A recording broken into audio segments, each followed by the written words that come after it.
Halo Sobat Ngomin, apa kabar? Sorry kemarin absen, satu kali doang absennya. Alright, ini lumayan banyak ada berita. Tapi yang paling harus jadi penyemangat adalah dua bintang Inter jadi man of the match dalam dua pertandingan Nation League. Yang satunya Marcelo Brozovic di Kroasia lawan Spanyol, yang satunya lagi Di Marco dalam pertandingan Italia lawan Belanda. Wih, Kompeni kalah lawan ini Pak, lawan tukang spaghetti. Oh, luar biasa sih aku ngelihat. Dan selain Di Marco ya, kita sama-sama tahu Di Marco kualitasnya kayak gimana. Memang musim ini seolah-olah jadi benar-benar breakthrough-nya Di Marco.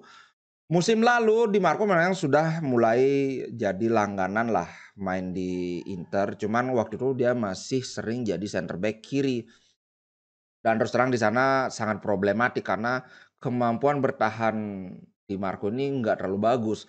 Dia tuh pemain yang punya kecepatan, tapi center back itu bukan tipikal posisi yang memerlukan kecepatan. Nah, kemudian Inzaghi ngelihat bagaimana Di Marco dimainkan sebagai fullback, kelihatan kan gimana kerennya Di Marco, kemudian akhirnya dinaikkanlah jadi wingback di Inter, langsung beda. Gosens pun nggak dapat tempat ngomong-ngomong. Gosens semakin dekat ke Bundesliga, cuma ya seperti yang aku bilang tuh belum ada kepastian antara 3 klub itu, Wolfsburg, kemudian Berlin sama apa lagi satu lupa. Ya kayaknya kita sudah memang harus adios sama Gosens, tapi mau gimana lagi. Alright, yang pertama ini aku mulai dari gosip-gosip dulu ya. Wah, ini bagus sih. Bukan bagus sih, banyak sekali gosip. Kalau kawan-kawan ingat bagaimana ekspansi Liga Cina merebut bintang-bintang hebat Eropa, kalau Oscar dibeli sama apa gitu, Guangzhou apa. Nah, sekarang Liga Arab. Kemarin itu musim lalu kan Cristiano Ronaldo, kemudian Al Hilal musim ini sudah ngambil Benzema, kemudian Koulibaly ini yang diperkirakan itu tetap di Chelsea atau ke Bayern Munchen, tahu-tahu berita terakhir sudah semakin dekat dengan Al Hilal. Wih, gila. Kemudian Brozovic, sebelumnya kan Barcelona diberitakan sangat berminat. Nah, sekarang ada rumor Al Nassr sedang mengincar Brozovic. Wah, itu anaknya kelihatan. Turun dulu, Nak.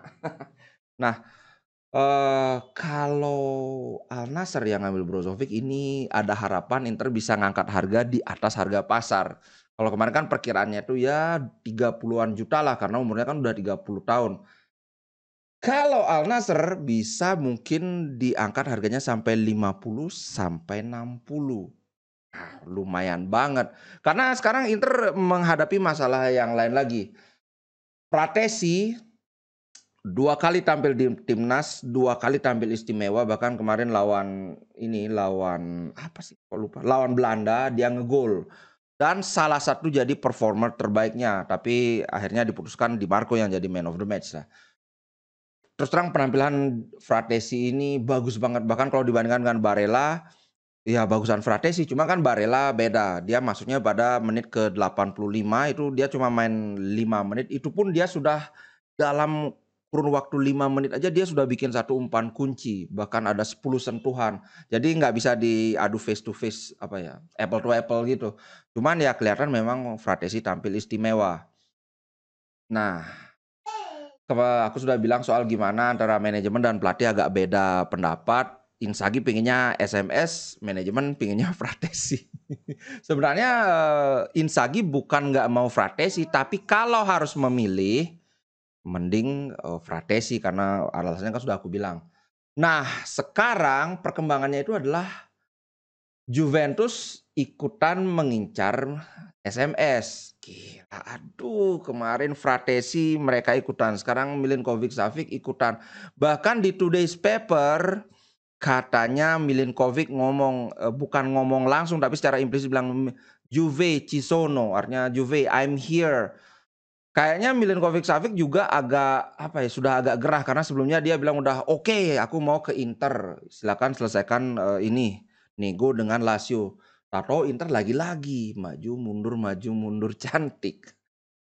Kayaknya itu mungkin SMS sih berpolitik juga. Ya udah kalau gitu Juve gimana? Kalau kalau SMS diincar Juve kan otomatis Inter juga agak kelabakan, wah ini pesaing kuat ini kalau dia dapetin Milinkovic-Savic kan berat. Nah, itu.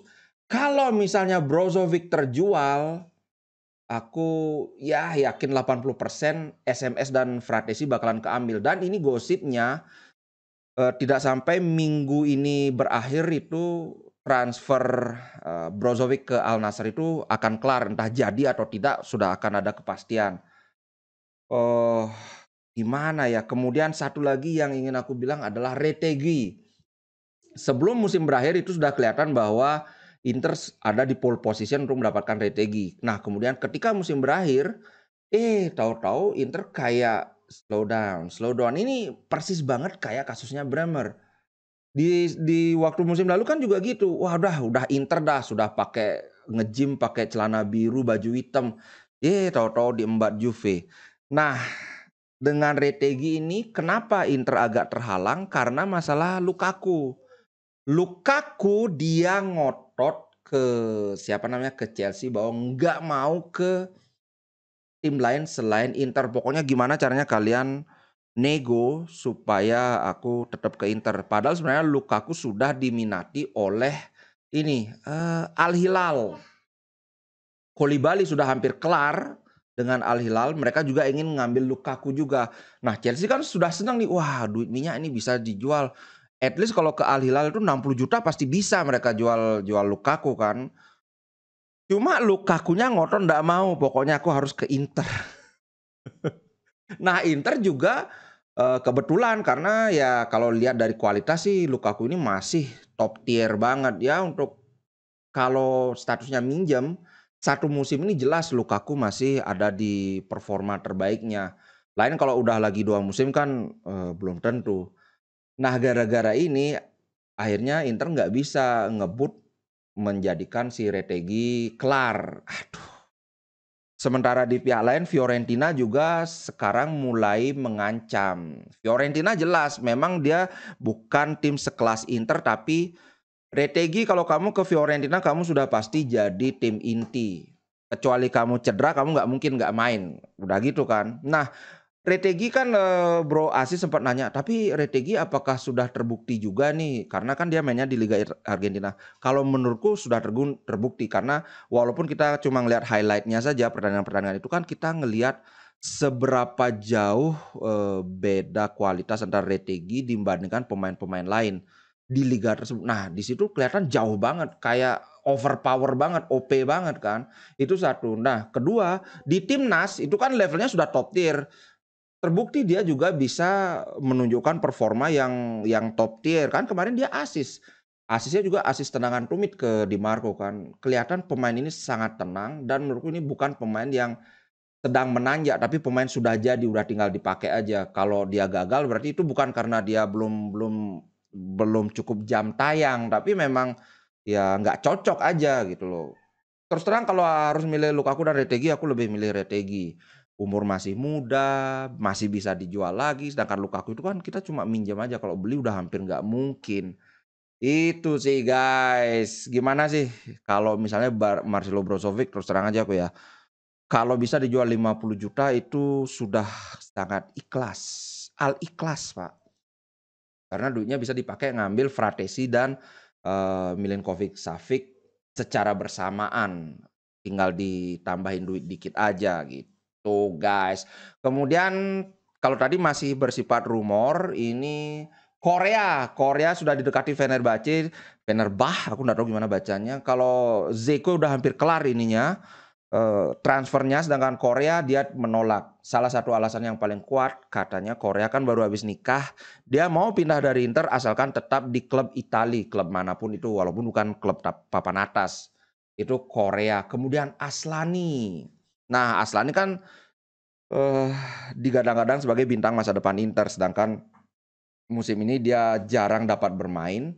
Tapi ketika dia bermain, dia sudah menunjukkan bahwa dia punya sebenarnya kualitas yang cukup untuk jadi langganan tim inti gitu. Walaupun nggak selalu jadi starter, minimal dia tuh bisa untuk tetap jadi pemain pengganti lah. Jadi ininya alternatif berikutnya itu kan dipinjamkan karena usia segini Aslani kan sekarang umurnya 21. Usia 21 tahun itu adalah usia yang krusial bagi pesepak bola untuk tumbuh. Aku sempat baca bahwa kalau umur 21, 22 pemain itu jarang dapat kesempatan bermain, ini akan cenderung menghalangi pertumbuhan dia sebagai, seorang pemain. Makanya solusinya adalah ya dipinjamkan. Karena kalau klub manapun di Serie A, kalau Aslani, asalkan klub itu papan tengah ya, Aslani ini sudah pasti bisa jadi starting line up. Cuman ternyata Aslani menolak. Dia bilang, "No chance I live on loan." Tidak ada kesempatan buat aku pergi sebagai pemain pinjaman. Aku bahagia di sini dan aku sangat belajar banyak dari Brozovic dan Hakan Calhanoglu. Dan seperti yang aku bilang, Aslani kalau tetap di Inter musim ini, aku yakin banget dia akan jauh lebih banyak menit bermainnya dibandingkan musim lalu. Apalagi Brozovic ini kayaknya sudah hampir pasti keluar. Kita lihat saja. Oke, itu dulu untuk konten kali ini. Sampai jumpa di konten berikutnya. Terima kasih buat kawan-kawan yang sudah support. See you. Ciao. Inter Milan di dadaku, biru hitam warna darahku. Level winnernya Itali tidak pernah degradasi. Inter Milan kebanggaanku.